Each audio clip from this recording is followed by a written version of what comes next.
पूर्व प्रधानमंत्री भारत रत्न स्वर्गीय अटल बिहारी वाजपेयी की 100वीं जयंती पर प्रधानमंत्री नरेंद्र मोदी केन बेतवा लिंक परियोजना का भूमि पूजन करेंगे। इस ऐतिहासिक सौगात को लेकर प्रदेश भाजपा अध्यक्ष वीडी शर्मा ने कहा कि अब बुंदेलखंड हरा भरा होगा। आज इस प्रेस ब्रीफिंग में सभी पत्रकार मित्रों का स्वागत है और ये प्रेस ब्रीफिंग विशेष तौर पर विशेष प्रेस ब्रीफिंग इसलिए है कि केन बेतवा लिंक परियोजना भारत के प्रधानमंत्री, दुनिया के सर्वाधिक लोकप्रिय नेता माननीय नरेंद्र मोदी जी 25 तारीख को भारत रत्न श्रद्धेय अटल बिहारी वाजपेयी जी के जन्म शताब्दी वर्ष के शुभारंभ करने के लिए 25 तारीख को जन्म जयंती है, 100वीं जयंती है। इसलिए इस ऐतिहासिक अवसर पर भारत के प्रधानमंत्री जी अटल बिहारी वाजपेयी जी के उस ड्रीम प्रोजेक्ट को, जो एक सपना भारत के उस समय के तत्कालीन प्रधानमंत्री श्रद्धेय अटल बिहारी वाजपेयी जी ने देखा था कि देश के अंदर नदी जोड़ो परियोजना का शुभारंभ बुंदेलखंड से करेंगे, उसकी शुरुआत अटल जी ने की थी। आज हम सब के लिए गर्व का क्षण है, मध्य प्रदेश के लिए, देश के लिए, उस परियोजना का शुभारंभ 25 तारीख को उनकी 100वीं जयंती के अवसर पर केन बेतवा लिंक परियोजना का शिलान्यास भारत के प्रधानमंत्री नरेंद्र मोदी जी करेंगे। इससे बड़ी सच्ची श्रद्धांजलि श्रद्धेय अटल बिहारी वाजपेयी जी को कोई और हो नहीं सकती। इसलिए 44,605 करोड़ की परियोजना, जो आगामी समय में लगभग 90,000 करोड़ तक पहुंचेगी, कई अन्य सहायक प्रोजेक्ट भी इसके साथ कनेक्ट हो रहे हैं और इस परियोजना के माध्यम से मध्य प्रदेश के 10 जिले, 4 जिले उत्तर प्रदेश के, 10.5 लाख हेक्टेयर में सिंचाई और 62 लाख लोगों को पीने के पानी की सुविधा केन बेतवा लिंक परियोजना के माध्यम से मिलेगी। ये वो बुंदेलखंड है जिस बुंदेलखंड को लोग सूखा बुंदेलखंड कहते हैं, जिस बुंदेलखंड को लोग गरीबों का बुंदेलखंड कहते हैं, जिस बुंदेलखंड को लोग पलायन यहां से होता है ये परसेप्शन देते हैं, जिस बुंदेलखंड की गरीबी पर कांग्रेस के नेता राहुल गांधी आलाप करने के लिए आते हैं, लेकिन भारतीय जनता पार्टी का नेतृत्व, चाहे श्रद्धेय अटल बिहारी वाजपेयी रहे हों या विकास के भागीरथ, गरीबों के मसीहा देश के प्रधानमंत्री नरेंद्र मोदी जी ने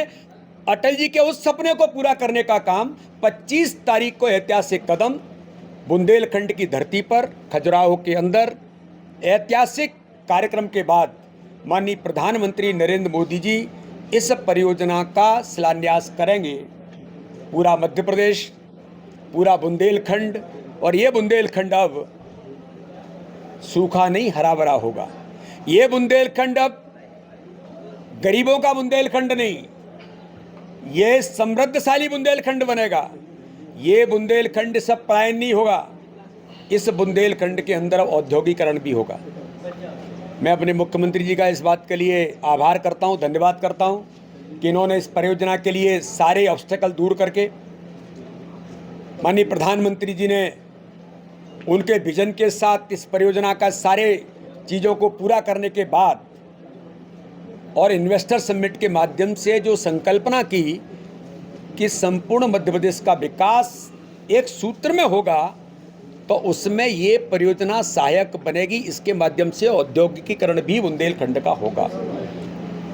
खजुराहो बर्ड हेरिटेज है, मेरी लोकसभा है,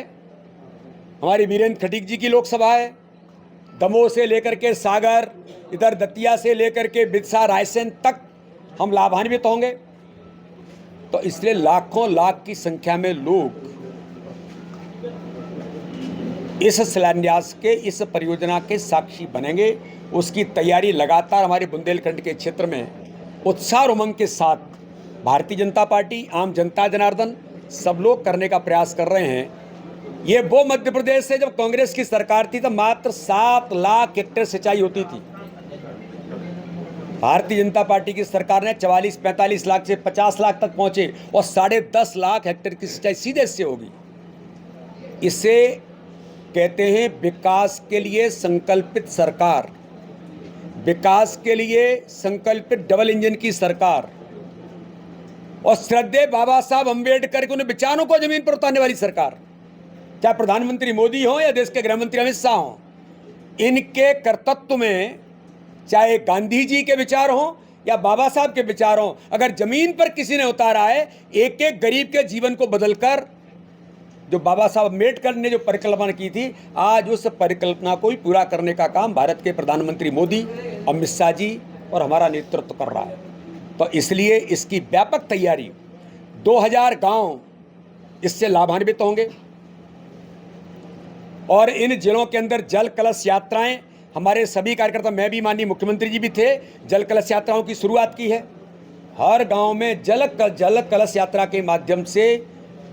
केन बेतवा के कारण से कैसे इस क्षेत्र की दशा और दिशा बदलेगी। लोकायुक्त की रेड को लेकर जीतू पटवारी कह रहे हैं कि जांच कराई जाए आईटी और लोकायुक्त की रेड को लेकर। कोई भी इस प्रकार की कार्रवाई, कोई भी कार्रवाई, चाहे लोकायुक्त हो, चाहे ईडी हो, ईओडब्ल्यू हो, जो भी संस्थाएं हैं, ये संवैधानिक संस्थाएं हैं, अपना काम करती हैं और कानून के दायरे में जो आवश्यक कदम होंगे,